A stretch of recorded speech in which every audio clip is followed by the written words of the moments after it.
Pour moi, ces fidèles, laïcs, catholiques, interpellent ma foi aujourd'hui.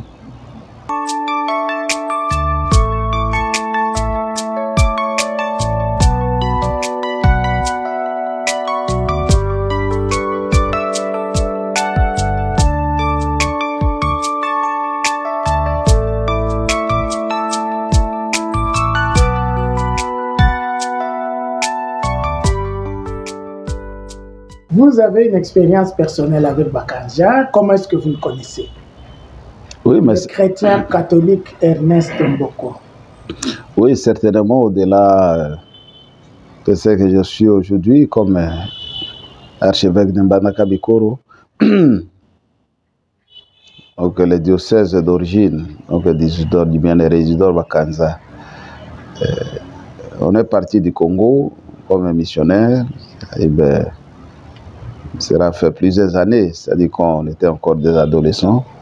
Et à ces moments-là, on ne comprenait pas vraiment, et puis on ne parlait pas aussi trop d'Isidore Bakanza et puis de la bienheureuse Anorit. On est allé en mission, on a passé 31 ans après, lorsque je suis revenu au Congo comme évêque en 2015, d'abord à Lissala.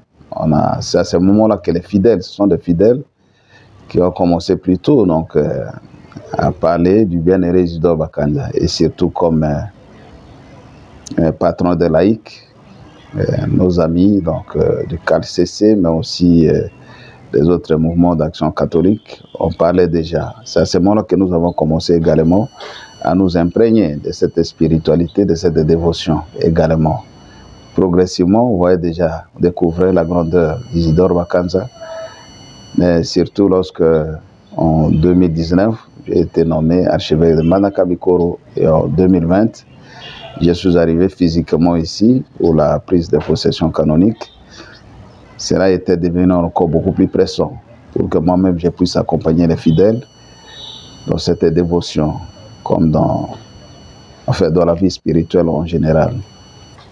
Alors aujourd'hui, ce n'est plus question ou bien tout simplement comme un devoir, c'est-à-dire pastoral, mais ça devient quelque chose de personnel. Je me suis imprégné donc de cette dévotion, pour ne pas parler de spiritualité. Et pour moi, c'est vraiment une grande découverte que j'ai faite en arrivant ici au siège épiscopal de Mbandaka Bikoro. J'ai entendu bien sûr parler d'Isidore Bakanza, mais j'ai marché sur ses traces.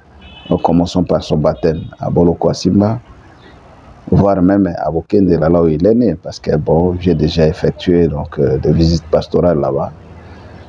De là jusqu'à Mbandaka, et puis de l'autre côté de la province de Chouapa, là où il a travaillé, Sabé, et Kili, là où il a subi donc, son martyre, puis à Wenga, et puis à Bokoté, là où son corps se trouvait pour le moment. Pour moi, ces fidèles, laïcs, catholiques, interpellent ma foi aujourd'hui. Parce que je me dis, un jeune homme qui venait à peine d'être baptisé, avec une foi profonde, avec des convictions, et surtout ce courage-là, aller avec détermination, vraiment devant son bourreau, en gardant sa foi. Je me dis, ça c'est également un modèle donc, pour moi. Et avec son intercession, par son intercession, je demande également au Seigneur de m'aider à lui ressembler également dans ce que je suis en train de faire. Parce qu'il a même été donc, un catéchiste, c'est-à-dire l'apostolat, que je puisse aussi faire mon apostolat avec détermination, que je ne puisse pas garder donc, la foi chrétienne, la foi catholique pour moi-même, qu'à chaque instant je sois prêt donc, à pouvoir rendre compte de ma foi, comme l'a dit Saint Paul, de la même manière que lui-même a fait. Et aller jusqu'au martyr, c'est-à-dire le témoignage et également son compromission, alors en contemplant sa personne et puis son humilité également, parce que c'est un villageois, hein? C'est un villageois, son culture intellectuelle, et puis mais tout simplement ce qu'il avait, c'est sa foi. Alors je me dis, mais non, alors plus forte raison nous autres, on a pu suivre la catéchèse pendant des années. On a reçu les différents sacrements, d'abord d'initiation chrétienne, et puis aujourd'hui comme prêtre, et puis évêque. Il a dit que ça devait être plus que ça. Mais malgré ça, je me sens vraiment petit devant la grandeur de sa foi. C'est pour ça que ça devient une conviction personnelle. Moi-même, je suis devant, enfin dedans, quand on parle de cette dévotion. Parce que moi-même, je suis martyr, donc j'ai marché sur ces traces. Mais également, je vois les fidèles qui témoignent donc des différentes expériences faites donc par l'intercession du bien-aimé Isidore Bakanja.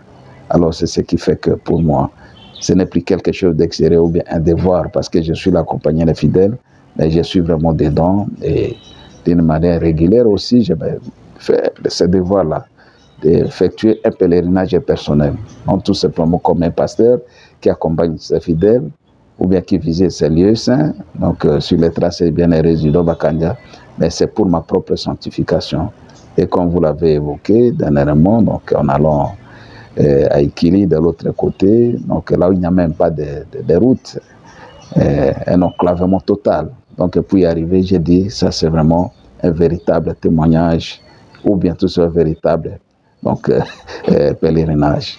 Ça dit qui implique aussi bon, cette mortification physique également pour y arriver. On marche sur les épines, sur les sticks, donc comme vous l'avez dit, et puis bon, on doit traverser, donc escalader donc les arbres qui tombent sur le sentier, là où il n'y a pas de route.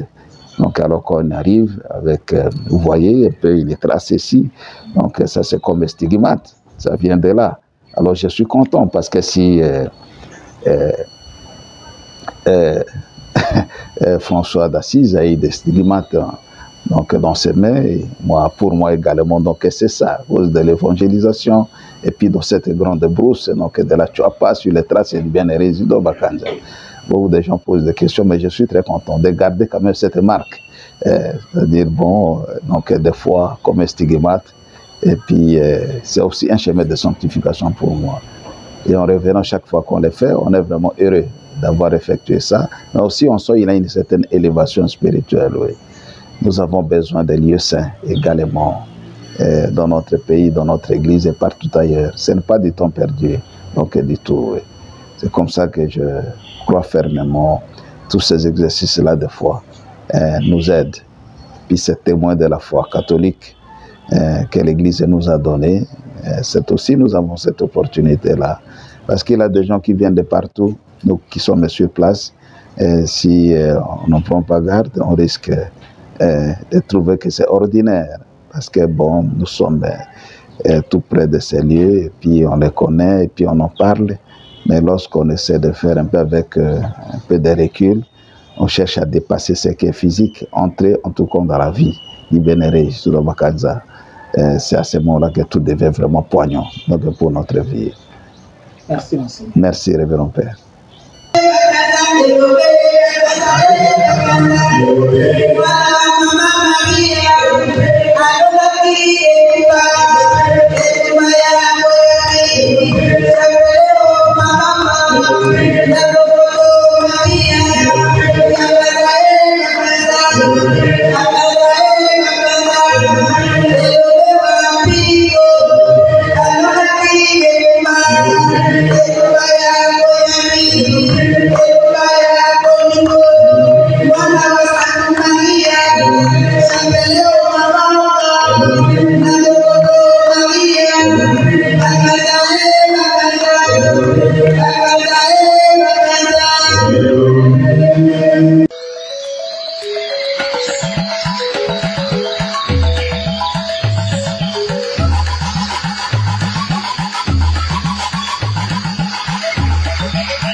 Comme